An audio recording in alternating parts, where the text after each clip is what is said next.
Alright, on today's video I wanted to spend a couple minutes talking about the Boston Red Sox, who don't find themselves in great shape right now.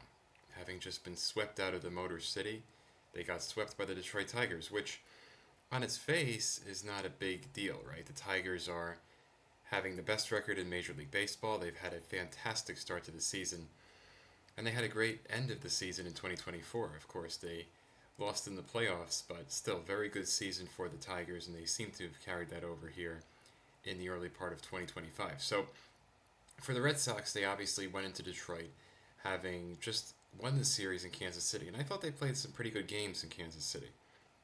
They lost the first game in extra innings when the Royals just did a better job of getting the runner in from second. The Royals in the 12th inning won it on a Freddie Fermin RBI single, but overall it was a well-pitched game. The offense just couldn't take advantage of the many scoring opportunities that they had.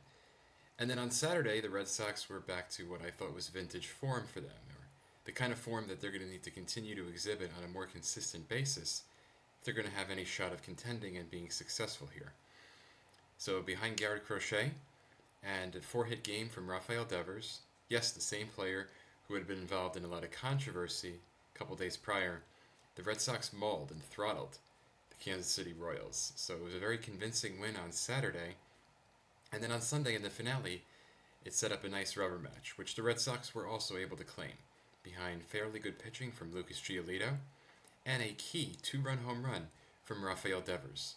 So the Red Sox won that game 3-1. They ended up winning the series and felt good about things heading into Detroit. Of course, it would be very difficult facing the Tigers, and they had a pretty rude awakening in game number one. Let's put it that way. Tanner Houck had one of his worst starts in a Red Sox uniform. I say one of because he also had a clunker like this in Tampa Bay, Florida, earlier last month. And this is now the second time in which he's just posted abysmal production. In this one in Detroit, he gave up, I think it was 9 runs on 11 hits. 9 hits on 11 runs, because there was a inside the park home run from Riley Green that I think kind of epitomized the near total breakdown for not only Tanner Houck but also the Boston Red Sox on an offensive point of view. So that wasn't very good. The Red Sox didn't have much answers in that one. In game two, they played well. There was a couple of times where the Red Sox tied things up. They were in it, they were competitive, they were fighting. But that man, Javier Baez, came around, and he really put a hurting on the Red Sox bullpen.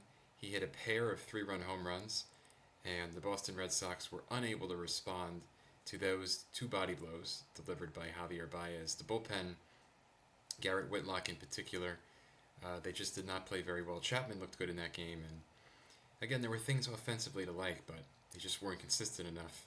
The pitching was horrible.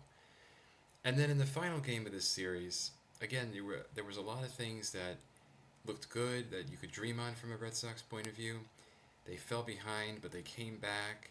There was a beautiful play, not just good, in the 8th inning in which Willie Abreu and Cedon Rafaela kind of co-assisted on this beautiful catch in right field. So that looked good. You liked to see that. It felt like the momentum was turning a little bit in the Boston favor, but that was not to be, as Aroldis Chapman in the 9th inning ultimately gave up what was a walk-off ribeye single to Justin Henry Malloy. And the Tigers had 2 games in which they came back and won in an extra inning. So very frustrating, I think, for the Red Sox. Their pitching really broke down at the end here. You just can't win games when your pitching is not able to keep it in like that, give you a shot. And at this point, the Red Sox rotation feels very much like, other than Garrett Crochet and maybe Lucas Giolito, if he tapped into something, there's not a lot of certainty. There's a lot of question marks right now in the Red Sox rotation, besides maybe that 1.5 guys at the top. Let's put it that way. And the Red Sox bullpen has been blowing leads a lot recently.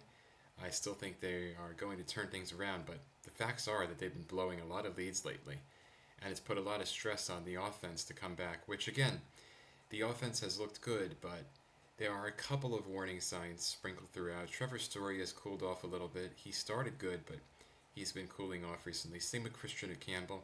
Again, it's hard to put that on a rookie, but even someone like him has kind of cooled off from a hot start. So It's been a wild road trip for the Red Sox. I think you could put it that way. There were a couple of good. There was a few kernels of positivity, but mostly it was negativity. And unfortunately, the team needs a lot more consistency if they're ever going to kind of get out of this, one step forward, two back mindset, which they've been stuck in for a long time now. It's not just this season. So we'll see if they could turn things around on Friday night when they play the Atlanta Braves. They'll be facing an old friend in Chris Sale.